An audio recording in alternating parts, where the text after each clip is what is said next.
Should we get going? Yeah, go for it. All righty.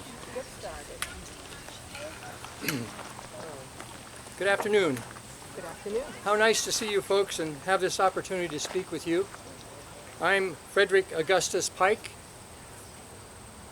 This is the name that's on the memorial here. It's awfully warm today, and I hope you don't burn too much. It's a lot cooler where I live down here, about 6 feet under, I'll tell you. Seeing a crowd like this reminds me of my days in politics. It's been some time, I admit, since I've run for office, but I still enjoy the thought of doing a bit of campaigning.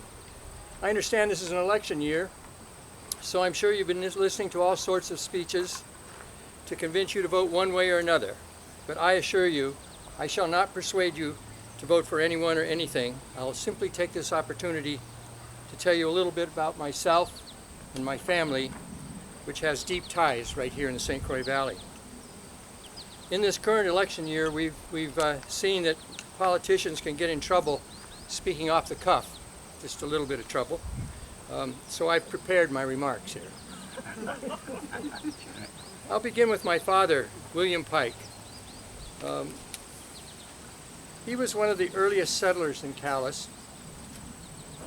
In fact, he was president at the first town meeting back in 1809. And at that time, he was elected to be a selectman, a fence viewer, and a hog reeve. I'll have you know, it was important back then to be sure people had sturdy fences and that their hogs didn't get away. And I'm sure he did his job well. He arrived here about 1805 from Portland.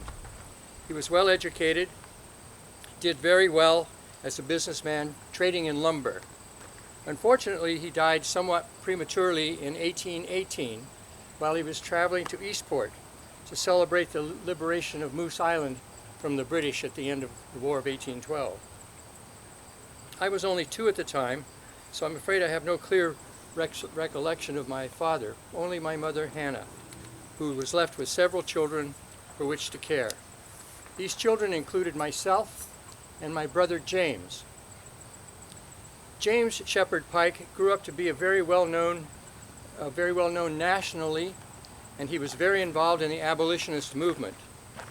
He was a successful journalist for the New York Tribune and served as associate editor with Horace Greeley, as well as being chief Washington correspondent from 1850 until 1860.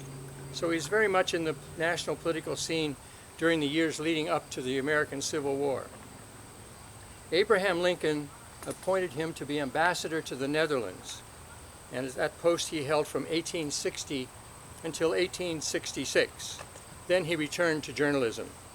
He was involved in the presidential election between Ulysses S. Grant and Horace Greeley in 1872. Of course, he lost, but he continued working and remained very active until his death in 1882. Now, James is not buried here, although his first wife Carolyn is over there buried with our mother. She died young, and James later remarried. He and his second wife, Elizabeth, lived in Philadelphia. And that was where he was living when he passed away, and that's where both he and Elizabeth are buried. Throughout his life, he always returned to Calais for a time in the summer, and often Mr. Greeley would come to visit with him. James owned our father's house, where the library now stands, as well as the mansion house in Robbinston. I'm sure you know it was James who installed those markers along the main road that say 1 mile to Calais, 2 miles to Calais, etc. He also installed a red granite water trough at a spot on the river known as Pike's Woods. This was all for running his horses up and down the river between Calais and the house in Robbinston. But I know they still exist, and they become local landmarks.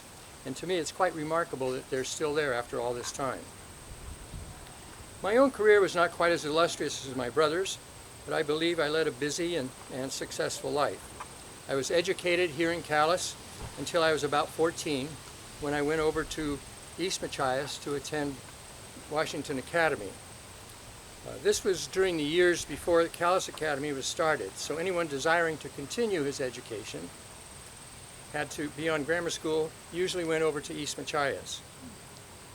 After completing my course at Washington Academy, I went to Bowdoin College, where I studied law, graduating in 1837. That year is kind of important in this neighborhood because the folks on the other side of the river were celebrating the coronation of Queen Victoria. After passing the bar, I prepared to practice law here in Calais and worked a few years until I had established myself and I married and began a family of my own. That was in 1848. My wife had been born in Eastport, but she had moved to Calais when she was just a girl. Her name was Mary Hayden Green. She was a good woman and a strong Baptist. In fact, she was one of the founding members of the Second Baptist Church. She was especially sympathetic to the cause of the abolitionist movement and was ardently anti-slavery. We traveled to the South not long after we were married, and when she saw slavery firsthand, she became even more fired up for the abolitionist cause. She had literary tendencies and decided to write. Her first novel was titled Ida May. It was intended to stir the passions of Northern women against slavery, and it did just that. In its day, the book was as popular and as well read as Mrs. Stowe's Uncle Tom's Cabin, though it has not endured in the same way. Why, in just the first 10 months, Ida May sold over 50,000 copies. It was a wonderful book and was said to have been a major catalyst for the Civil War because it was read by so many people and instilled such passion in the cause of the abolitionists. She wrote many other equally popular books as well, contributing to magazines, and had a full career at a time when most women did not. I can justifiably say that she was ahead of her time. Well, during this time I was equally busy and involved with my own affairs. I began my political career here in Calais, where I served as mayor in 1852 and 1853. I then went to serve in the Maine House of Representatives, where I was Speaker of the House in 1860. I decided to... We don't have much wind down below either.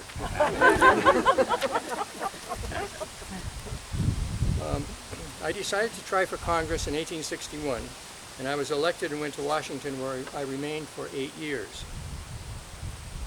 I served on several important committees, including Reconstruction after the war, and I was a member of the National Committee to accompany Mr. Lincoln's remains back to Illinois.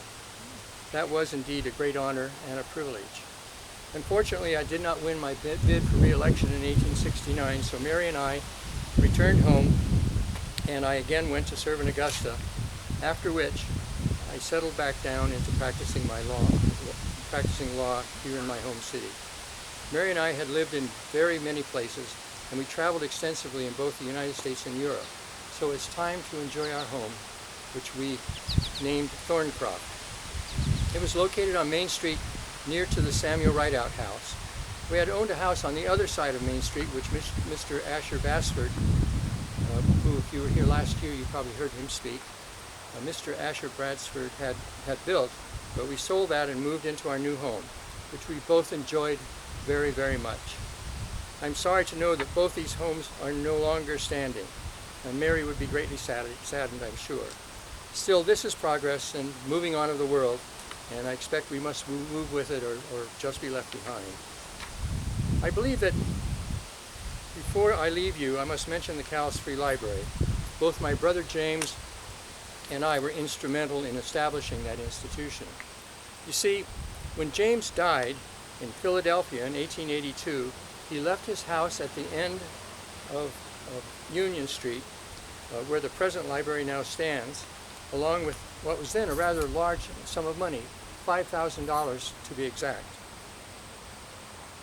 And it was to be spent founding a library for the city. Well, upon looking at his bequest more closely, and after speaking with another Calais citizen, Freeman Hale Todd, it was decided that the house was not really sufficient for the kind of library that we envisioned. So we each pledged additional monies in order to provide for the present building. Unfortunately, I did not live to see the library completed, but I am aware that our wishes were carried out after my death. It's a great legacy, I believe, to which my brother and I and Mr. Todd were able to contribute for the city of Calais and its citizens. And I'm very proud to have been part of this endeavor. Well, I believe it's time for me to depart. You know, looking at this grand monument that was erected in my honor, I must say I am struck by its magnitude. I believe it's the tallest monument in the city cemetery. I'm not really certain whether I should be proud or somewhat embarrassed by it, but I do believe that it is quite beautiful. You may have noticed the broken column right here. This is for my wife's brother, who was killed in the Civil War. He was the only son of her parents. It signifies a life broken too soon, even though his remains are at the battlefield and he is not buried here. Well, farewell to you all. I hope you have a good afternoon, and thank you for visiting for a few minutes.